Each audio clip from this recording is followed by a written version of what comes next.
Hello and welcome to Comicstorian Weekly, the weekly show that we talk about comic books that came out this week. Today it is just myself, as Andy is, once again, still out of the office, so I will go ahead and run through the comics that I read this week, and I will tell you guys about them, what they were about, and whether or not I really think that it was worth it. So let's go ahead and jump on in with one that I don't really think was worth it. So starting off, we are going to be with Batman Catwoman number 3. So this story is it's Black Label. It's by Tom King. It's the Batman Catwoman, and it feels like it is going to be a in-trade story and not a great single issue story because it's just it's all over the place. It's got a lot of time jumps, and sometimes it's hard to fully track where it's going.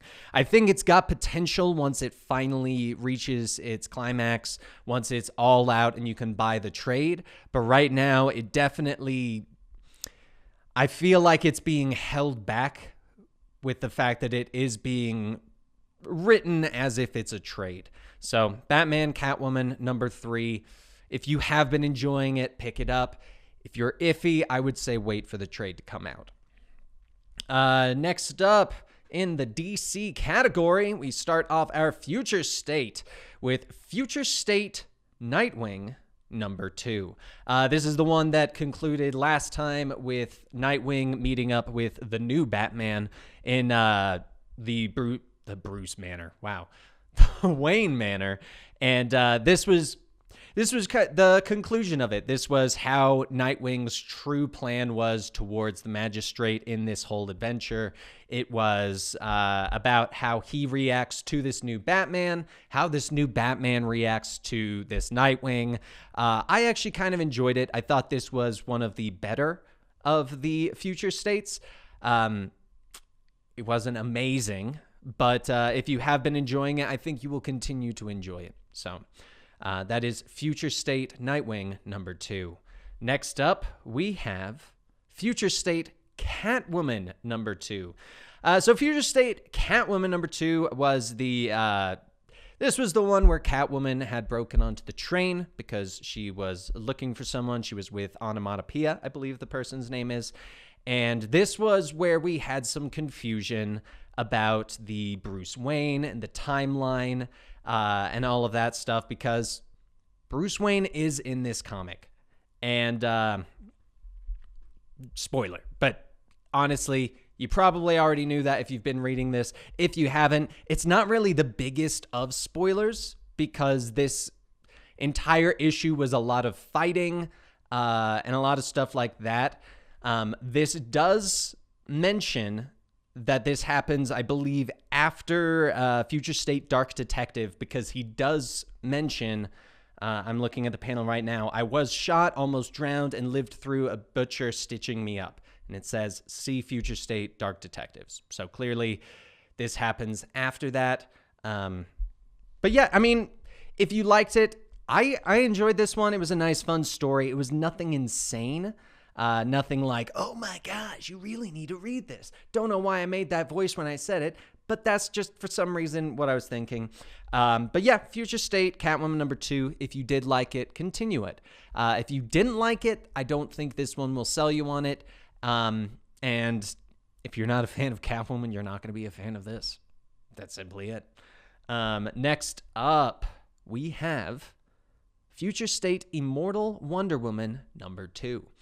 So this is the one where we have Wonder Woman at the end of time, literally the end of time.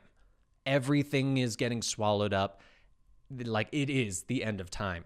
And this one, once again, it was all right. It goes through kind of her having thoughts of the past, of like her last experience with Superman and Darkseid, how that kind of stuff resolved, how she has been going through the universe at the end of time, and how she kind of almost accepts the fact that the universe must end, but at the same time it doesn't. it's a whole thing. If you did like it and you love the art, I love the art. The art in this is absolutely beautiful. It is so, so beautiful. But it was very interesting, and I enjoyed it. I thought it was a fun story, but like I said, it wasn't anything crazy special. It wasn't anything like super duper, oh my gosh. So that is Future State Immortal Wonder Woman number 2. Next up, we've got Future State Shazam number 2. Sorry, if this is quiet, I apologize, by the way. I just saw over there.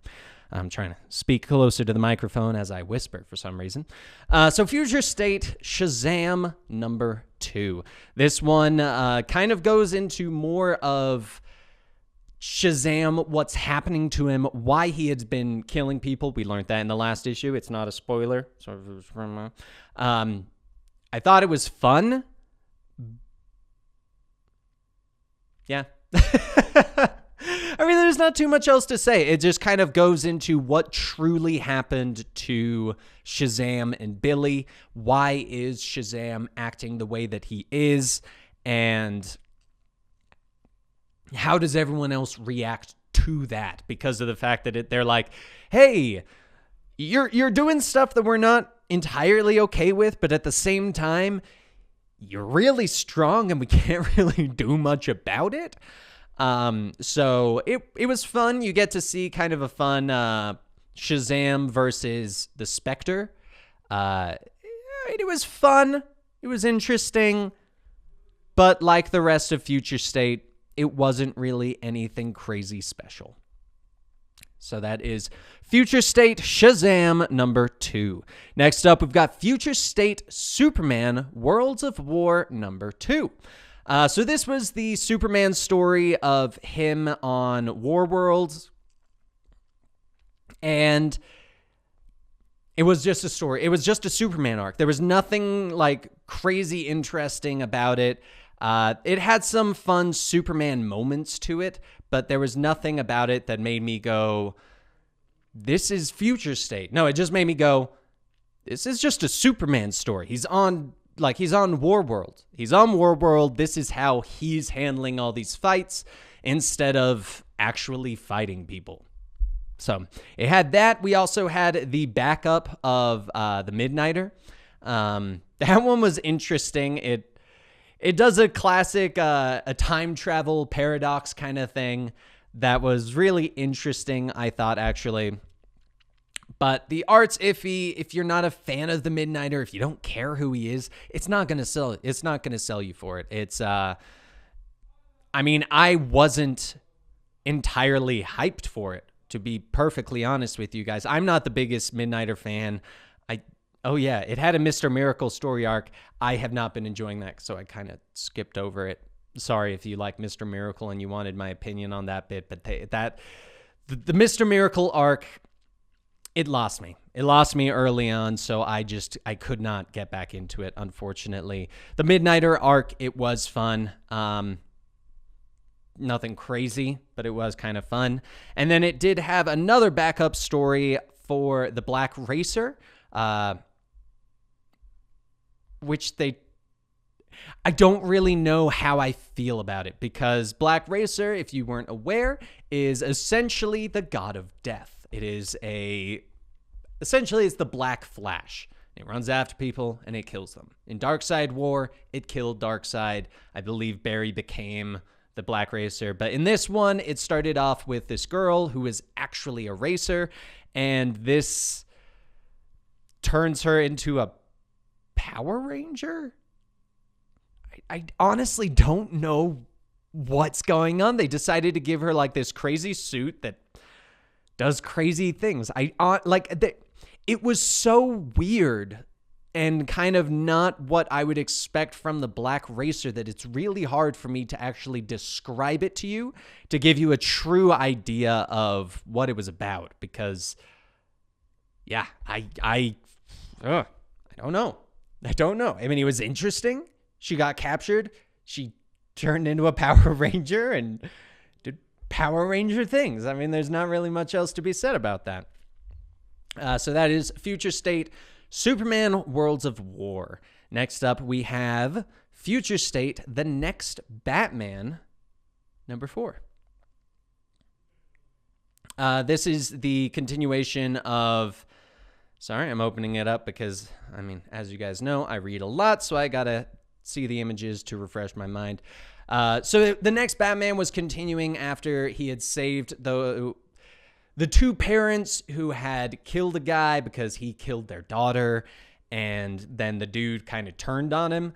And this was a lot of kind of how this new Batman would react in these situations, of how he doesn't hold himself back as much as Bruce Wayne Batman. It was interesting to see. I kind of liked it. I thought it was a fun, interesting story. But once again, nothing insane. We do have a moment where you can tell they wanted to go further with this. I don't know how many more issues this actually has, but you can tell they wanted to go further because there are some moments with the new Batman and his family, like the Foxes, because he is Jace Fox or Tim Fox. I don't recall they mention like the difference between why he's Tim versus Jace. It was an interesting thing that you can tell they were setting up for more stuff with that. And I don't know where they were planning on going with it. We then had the Batgirl's backstory with Spoiler and Orphan, who had been looking for who they thought was Batman trapped in the, I want to say it was Arkham. It's probably not Arkham, but I'm trying to see if they say anywhere. Oh, no, it was just the Magistrate Detention Facility. And they were going through trying to figure out who is trapped there. Spoiler, we learned it was... spoiler, because spoilers in this. No, crack myself up sometimes. I hope I cracked you up too. No, spoiler, it was Oracle, and this is the breaking free of Oracle. It's actually interesting when they do these kind of things, because as all of these future state stories have continued, you start going, that's why that character is in that other story, because this is explaining it, and you can tell they must have had to rush to figure that out. But yeah, that was that story. They kind of conclude that. It was a nice conclusion. I liked that backup story. And then the last one was the Poison Ivy, Catwoman, and the robot, the android, and we learned some crazy stuff behind the android.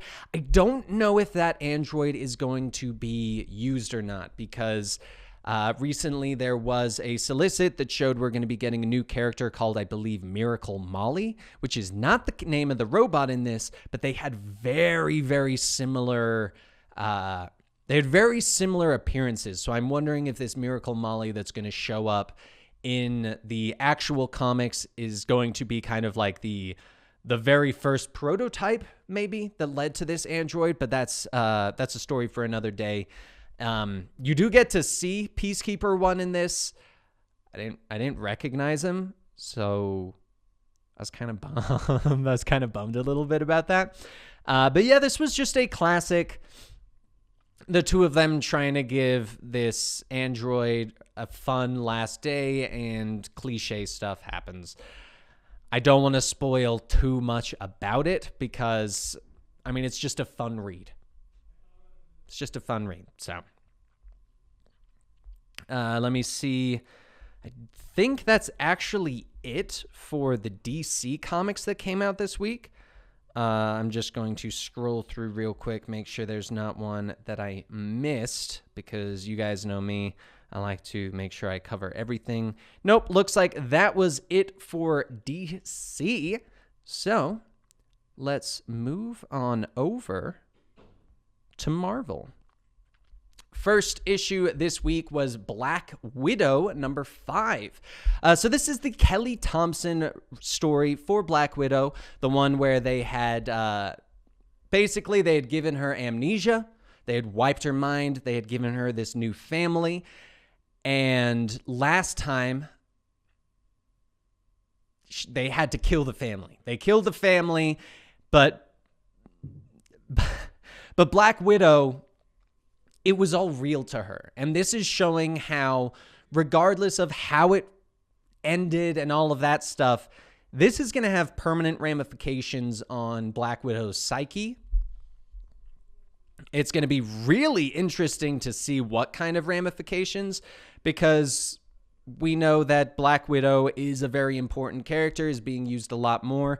I will say they gave her an amazing new outfit. Honestly, it looks like if you had, like if they were like, hey, Assassin's Creed, make a Black Widow style outfit for the Assassins. That's kind of what they made her new outfit. And I am really hyped to see where Kelly Thompson goes with that. But this was the conclusion and the like the final fight and like the epilogue to this entire Amnesia arc for Black Widow. I really liked it. She's doing a fantastic job with that book. I really recommend picking it up. If you have not been reading it, I recommend picking up the whole arc now. Now that the full first arc is out, issues 1 through 5, I strongly recommend picking it up. I think you guys will enjoy it. I enjoyed it a lot. Next up, we have Cable number 8. So if you forgot last time, Cable had been searching for these kidnapped babies. We learned who had been kidnapping the babies. It was Strife, which, if you weren't aware, is Cable's clone. In this, Cable starts going into the fact of he thought when he took care of his older self that it took care of Strife, but now he's having to deal with that, and you get some of that time travel. Well, I thought I fixed this, but I didn't fix this. And it's mostly just the start to a new Cable arc with Strife. I don't know where they're going to be going with this.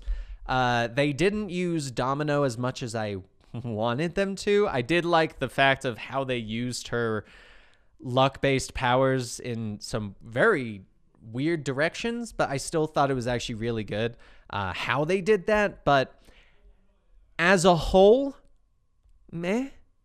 Wasn't amazing, wasn't terrible, but if you don't like Cable, if like you have no interest, this isn't gonna make you interested, I don't think. So that's Cable number 8. Next up, we've got Champions number 4. So if you remember last time, we have the Outlaw, the, the Cradle Law or Kamala's Law, where young vigilant or young superheroes aren't allowed to be superheroes unless they have a sponsor. It ended with Scott Summers showing up and telling the U.S. government, hey, you can't take them. Krakoa is now taking care of this. If you do anything, it's now an international issue, and kind of gave them that chance to get away. However, as many of us may have been questioning, they can't let them onto Krakoa. They're not mutants. So we had just a story where we go into the champions end up on the Marauder, and they get to see how the Marauder handles situations on the sea, where they show up, they don't know who the good guy or the bad guys are, and they're like, we have to do our best to figure out who is good, who do we help, who don't we help, and how we handle the situation. And the kids are like, well, what if it goes wrong? What if something happens? Like what happened to them? They're like, well, then we hope we live to see the next day so we can do a better job next time. And so this was kind of like the turning point. It was that classic, hey, the kids don't know what to do, but they see the adults doing it, and they're like, oh, we're similar. I can learn that and transfer it into what I need it for. It was a fun issue. This one I liked more than the other ones because it felt more like an actual story, not like a repeat of, okay, we get it. The government's after them. They moved. Vision snitched on them. They moved. Viv snitched on, and it was, as has been the case in a couple of the other ones. But this one, we also learn about what's going on with Viv and kind of what she's doing during this time. And she kind of gets a different point of view because she is living with an older African-American woman who explains to her kind of like segregation and like how she was breaking the rules because they were unfair rules of like sitting in a like a coffee shop when they weren't allowed to, all that kind of stuff, and kind of used that to relate to Viv, to allow her to kind of see that sometimes there are rules and laws that are unfair and unjust. So it'll be interesting to see where this goes, because I do know that this arc is wrapping up within the next issue or two, and then we're actually going to be getting a new writer. But that is Champions number 4. It got better, but nothing about it really made me go, you need to buy this. If you don't buy this, you're wrong. I don't know why I did that with my voice for some reason while I described that. So, on to our next comic. Guardians of the Galaxy number 11. So this is continuing the story of Peter Quill had just returned from this alternate dimension. He basically became a god. He showed back up. The evil Olympians showed up as well. And this was an issue of Rich Rider kind of being like, hey, Peter, what's going on, buddy? What you doing there, Mr. I'm now a god, and you've lived 1,000 years of a lifetime, but it's only been a day for us kind of thing. We get the Gamora seeing Peter Quill again because she thought he died and he had left her, even though he had said he wouldn't. But I am incredibly hyped about this one. If you have not been reading Guardians of the Galaxy, I think it's worth picking up. I've been really enjoying this series. They're on number 11 right now. It's gone in some interesting directions. It's completely separate from King in Black, so you don't really need to worry too much about that. But I think it's worth reading. I think that one you should pick up. Next up, we have Immortal Hulk Flatline number 1. So this was separate from the main Immortal Hulk story. And we have an older professor who was Bruce Banner's teacher in college. Some stuff had happened to her via Gamma. She became like a crazy, not Gamma Witch, but I'm going to call her a Gamma Witch because that's the best way I can say it. And this one was interesting because it seemed like one... I don't fully know the intention of the story or the arc.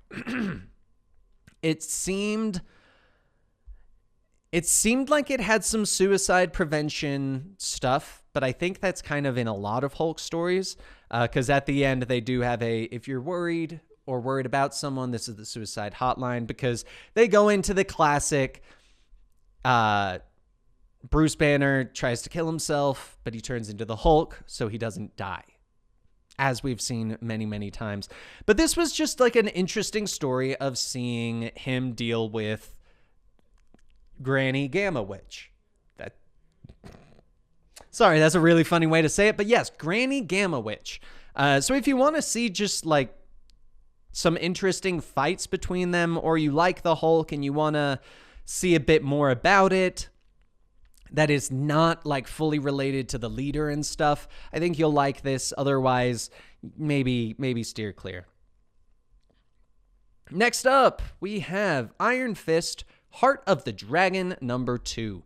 This is continuing the Iron Fist story of the different hidden cities with their dragons. Taskmaster had been going through killing the dragons, taking the hearts to take to the hidden city. And in this one's the classic. Danny Rand talks to the goddess who tells him what he needs to do. We see the first formation of what's probably going to be the team of heroes that's going to be fighting in this. And throughout the entire world, the hidden Asian cities, such as Kunlun, are randomly appearing throughout the world. One shows up in Wakanda, and some of the other ones are just appearing. And so there's not too much else to say because you just kind of got to read it. But if you like Iron Fist, if you like that kind of stuff, you'll love this. I think you'll really, really enjoy this. But if you're not a fan of Iron Fist, I don't think this is really going to make you a fan, because it does have some... It has some Iron Fist lore to it that if you have not been following, you might be like too lost, I guess. Would probably be the best way to say that, but... Yeah, that's Iron Fist, Heart of the Dragon, number 2. Next up, we've got Iron Man, number 6. This is a, I'm going to say, out of continuity Iron Man, because it's not relating or doing anything to King in Black right now, so I don't really know what's going on with that. But this is the one with him and Hellcat. He had gotten fired. He's got billions of dollars again. And in this one, he kind of snaps a little bit. And I'm not just talking about his neck, because his neck snaps and like he fuses his suit so that he can still fight despite that. He has to take painkillers, and that's going to probably have more ramifications because he was an alcoholic. He does have drug abuse problems, so he knows that's probably not going to work out well. But in this one, he just kind of reaches the point where he's just like, look, I'm tired of doing this. I'm just going to do what I need to get done. I don't care what other people think of me.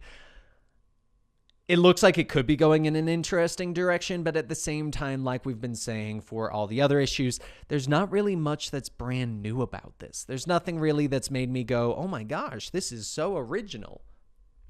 So if you like Iron Man and you like his kind of stories like that, worth picking up for that reason. The art is really good. I'm trying to see who the artist is. Okay, it's art by Cafu. I actually don't know that, but it's really good. It looks very nice. So it's him versus Korvac. So next up, we have King in Black number 4. Okay, so this one you'll want to read. All right, on to the next one. No, I'm just kidding. This one is going into Null and Dylan inside the Hive. And we get a new person that's shown up that is a big influence on this, that many of us have been curious about where she was. Doctor Strange does some crazy, badass, awesome stuff. I actually really liked this, so I'm trying to give you reasons to buy it without spoiling, because I'm really, really enjoying it. And even more influential in this is, if you remember previously in the I want to say it was the Wraith book. I can't remember the first part of the name, but it was the Wraith book. And he arrived on Earth and was like, there's an opposite to Null, the god of light. In this one, we find out who that is. And my favorite part about it, it's not something new. It's a reused thing that we just haven't seen in a while. And I loved that, because I always like when it's something that makes me go, that's right, I totally forgot about that. This is going to be super cool to see where this goes. So King in Black number 4, I actually really recommend picking that up. I think that one's a must read. I really enjoyed this issue. I really enjoyed this issue. Next up, we've got King in Black, Planet of the Symbiotes, what was this? Number 2? Number 2. I mean, there's nothing fantastic about this one. Classic side story. It's about, it's got 2 stories in it. We've got one where we've basically got a United States Godzilla who yells USA as he destroys things. And we have a backup story about Hobie, a.k.a. Prowler. Not the same Prowler, I believe, as that's Miles' uncle, because that's Uncle Aaron. This is a different one.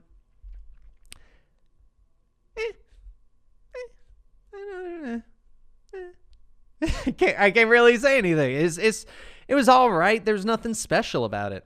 So, Yeah, I mean, there's not really too much else to say. There's nothing about it that made me go, you guys need to buy this. So, next up, we've got M.O.D.O.K. Head Games number 3. So this is the M.O.D.O.K. story being written by Patton Oswalt and Jordan Bloom. Patton Oswalt, you probably know, he's been in a lot of other things. He was also the voice of Remy in Ratatouille. This is the one with M.O.D.O.K. trying to figure out what's going wrong with his brain. The AIM has, I think it was AIM, has hired Gwenpool to kill him. Gwenpool does her classic stuff, even like goes into her previous powers of jumping out of the pages, being a big fourth wall breaker, all of that good stuff. It was just a fun issue. I did enjoy it. I'm enjoying this series a lot more than I was expecting I would. I thought it's been a lot better. It's been a lot more interesting, and it's making me interested in the upcoming Hulu show, because I believe this is in prep for that I'm actually really excited. I think this is going to be a really fun show. I think you guys will like it. If you like Gwenpool, she has some cool stuff in here. It is the Deadpool style Gwenpool, not the sad clown Deadpool style Gwenpool. I know. It's confusing. But M.O.D.O.K. Head Games number 3, I actually enjoyed it. I think you guys might like it as well. Next up, we've got Marauders number 18. This is continuing the Marauders essentially screwing with the kids in, I believe they're called the Verendi. You guys know me, I'm not great with names. In Madripoor, and it's the Marauders just kind of pissing them off by buying a bunch of stuff and screwing with their plans. So it's very clear that this is it feels like the start to, I'm going to call it the Marauder versus Verendi War. It's not going to be what it is. It's going to be the Madripoor War. Just kidding. But it is fun. I've been liking it. Marauders is one of my favorite of the X-Men stories right now. If you haven't been reading it, I think it's worth picking up. I really do think it's worth grabbing. Not too much else to say about it, but I really think it's worth it.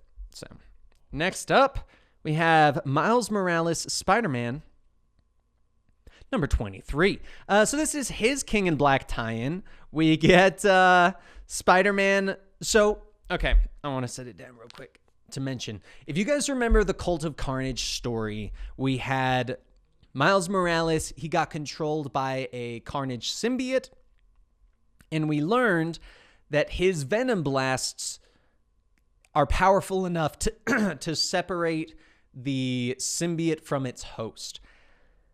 And who does he do it to?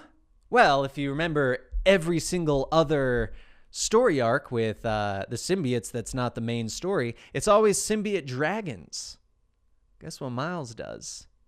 Miles basically gets a pet dragon. Not kidding. He actually zaps a dragon to help him and free him from Null's possession. I'm curious where that's going to go. Because it's going to be really cool, actually, if they bring back a dragon that's friendly with Miles Morales. I think that would be incredibly awesome. But then this entire story felt kind of like it was just them going, hey, Miles Morales has the capability of separating a symbiote from the host. And it was a fun tie-in because of that. If you like Miles Morales, I think it's worth picking up. I think you'll enjoy this story. If you don't like Miles Morales, I don't know why you would pick it up to begin with. I mean, let's be honest. But yeah, it's not really anything related to the main Miles Morales story. It is just a tie-in. So if you're not interested in King in Black and you've been wanting to just read the standard Miles Morales stuff, you can skip this one. You really can. So I know there are some of you out there that are like, I just don't really care about the King in Black. I just want my main stuff. And so you could probably skip this week's issue.